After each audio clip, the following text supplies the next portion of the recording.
ఇప్పుడంటే ఇలా short videos పెడుతున్నాను కానీ ఇంతకుముందు ఇంట్లో వర్క్ చేసుకున్నామా, వర్క్ అంతా అయిపోయిన తర్వాత రీల్స్ చూస్తూ ఉండేదాన్ని.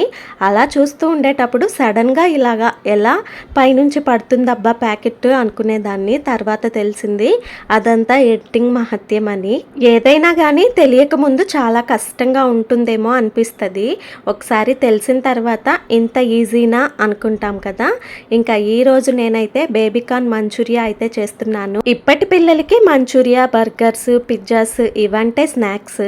కానీ మన చిన్నతనంలో ఒక ఆశా చాక్లెట్, నారింజ మిఠాయిలు, బురుగు ముద్దలు ఇవన్నీ స్నాక్స్గా తినేవాళ్ళం. అవన్నీ ఎంత జస్ట్ ₹1, ₹2కే వచ్చేసేవి అప్పటి రోజుల్లో. ఇప్పటి రోజుల్లో వీటన్నింటినీ కొని తినాలంటే వందలు పెట్టాలి. కడుపు నిండదు, ఆరోగ్యానికి కూడా అంత మంచిది కాదు. ఇంకా ఈ రోజు నేను ఇంట్లోనే ఇలాగా బేబీకార్న్ మంచూరియా అయితే ట్రై చేశాను. ఇది చేయటం వచ్చేసి నేను సెకండ్ టైం. అదేంటో కానీ ఫస్ట్ టైం చేసినప్పుడు టేస్ట్ చాలా బాగా వచ్చింది. కానీ సెకండ్ టైం చేసినప్పుడు మాత్రం ఎందుకో కొంచెం టేస్ట్ తగ్గినట్టు అనిపించింది. అనుకోకుండా చేసినప్పుడు పర్ఫెక్ట్గా వచ్చింది. ఇలా మంచూరియా లాగా చేయకపోయినా బేబీకార్న్ ఫ్రై అయిన తర్వాత వెంటనే తిన్నా కూడా చాలా బాగున్నాయి. వీడియో నచ్చితే like and subscribe. Thanks for watching.